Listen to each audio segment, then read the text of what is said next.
Well, another day, and today is going to be a multi-project day. I got a lot to do. I had been waiting. The holdup's been this throttle cable, which you can see now. I have it here, and I have it run in through the firewall. Well, let me show you here. The holdup was,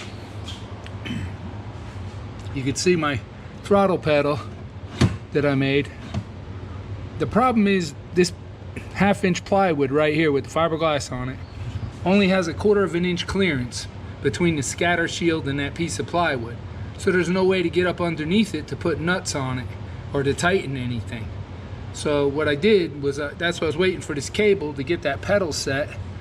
I went last night and put T-nuts in from the bottom with the spikes in them where they press up into the wood, and then the liquid nailed them in there real tight and got the bolts out last night. So this morning I was able to mount the pedal, put the bolts in. You know, you don't have to hold them or nothing to tighten themselves. I got the linkage hooked up. So once I got that done, my wife offered to come up and help me.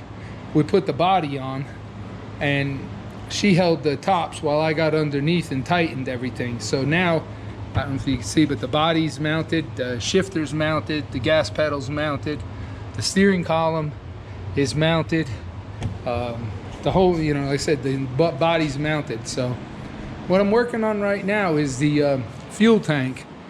You can see over there where the fuel tank, where the lines go down through this opening right here.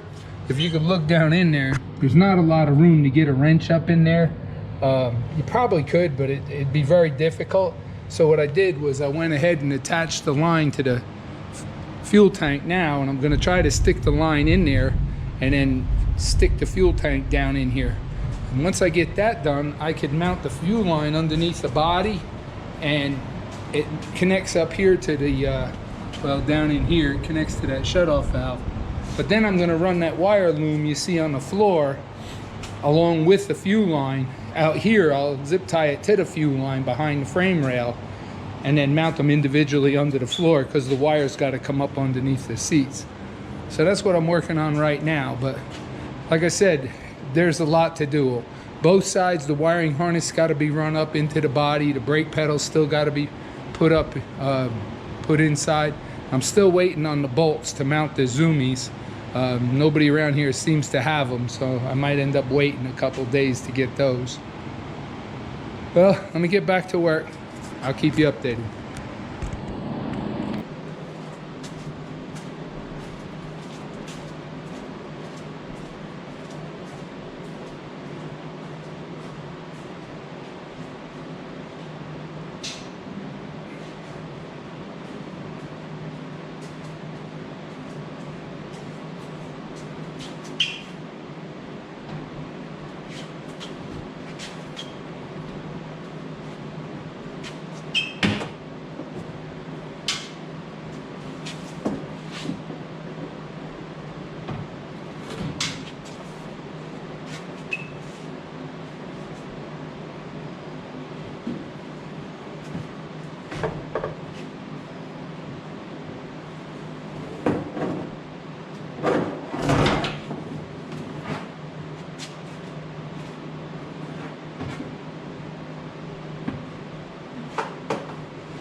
Well, I got the tank in there.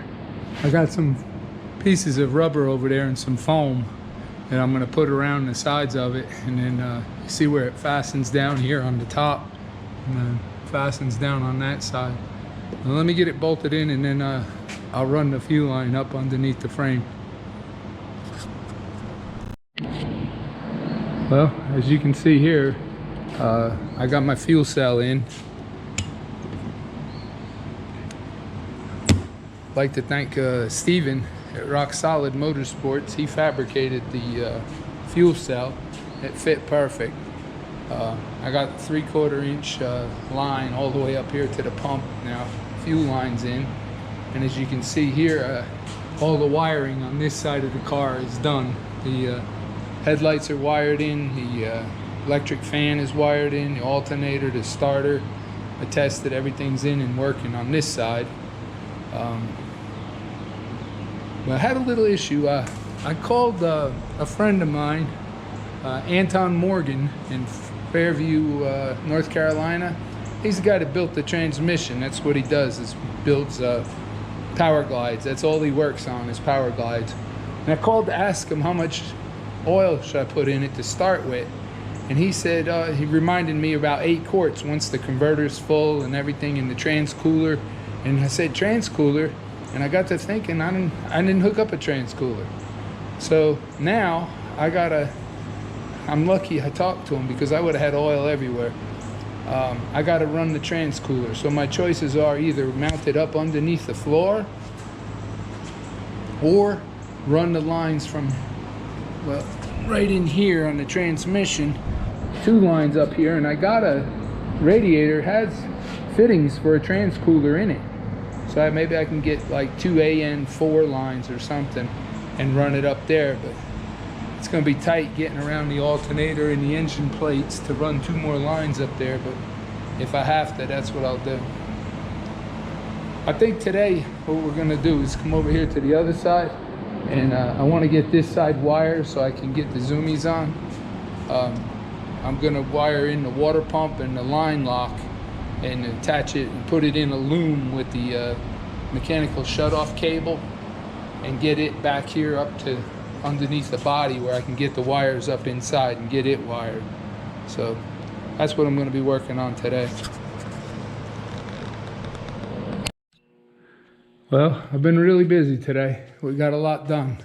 As you can see, I got the distributor wired in now. I got the coil wired in.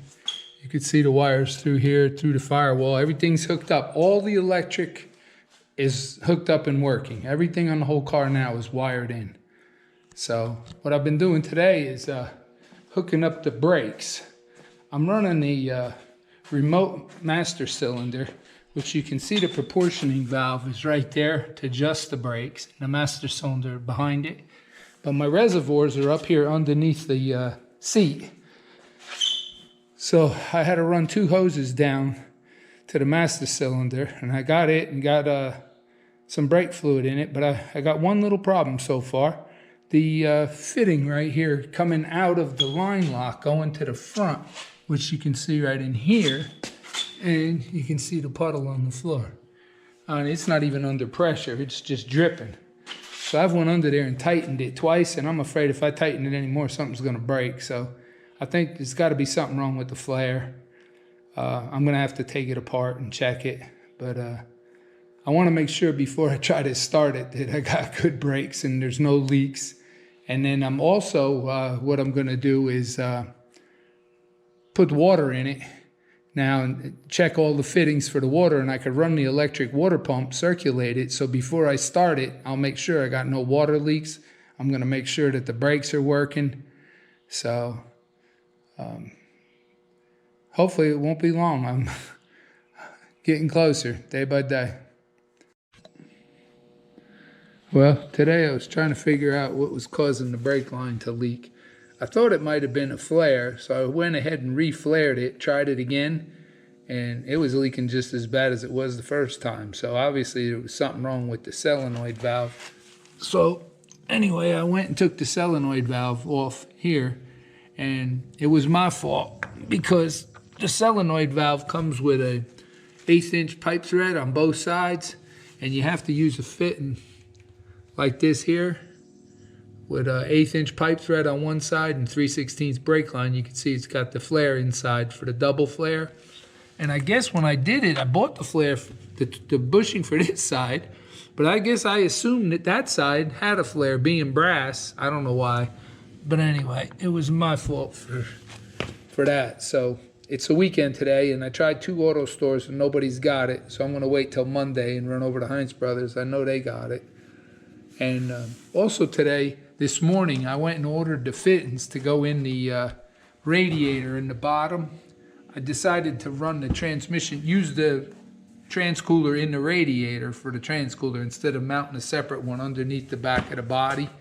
So I ordered 2 fittings for the transmission, the 2 fittings for the radiator, and 10 feet of AN6 black braided hose to run the lines up there. So hopefully they'll be here, I think Tuesday they're coming in. So we're moving along pretty good. I get this fixed, get the brakes bled, get the transcooler hooked up, and we'll be ready to start it. So let me get back to work.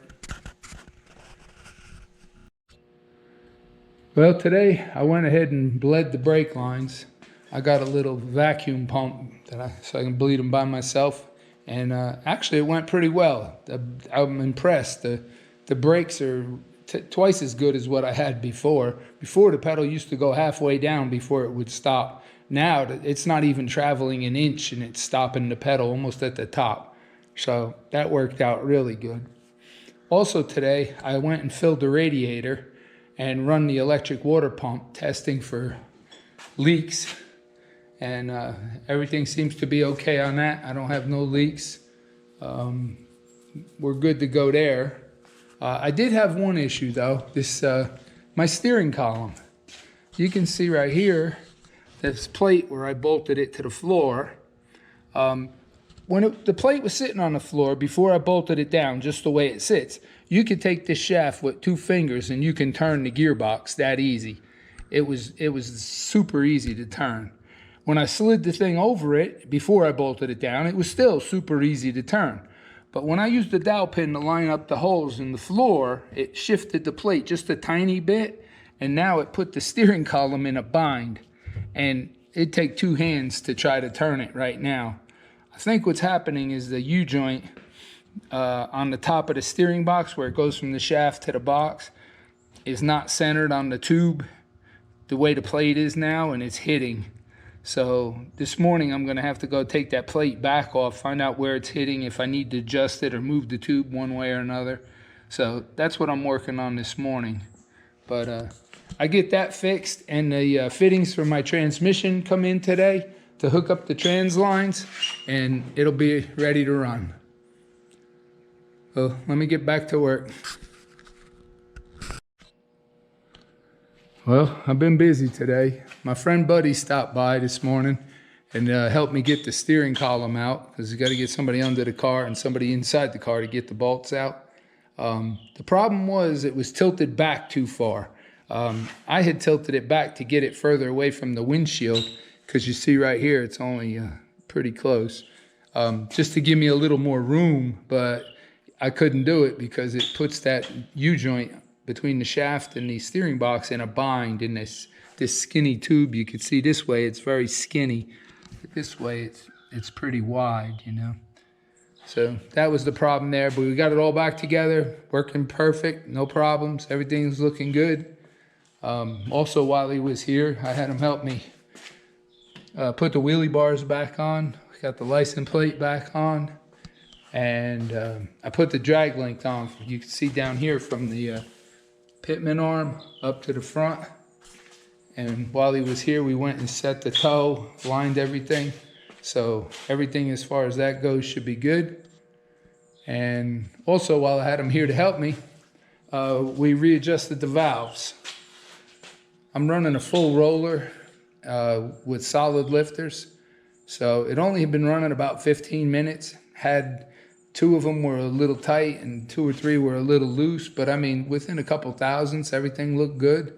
You can see how clean the valleys are. So I'm gonna get ready to put the valve covers back on. And I'm still waiting on one two fittings for the radiator for the transcooler lines. As soon as I get them, I'll hook up the lines. We're going to start it and test it. Well, thank you for watching. Please like, subscribe, and it'll be running in the next video.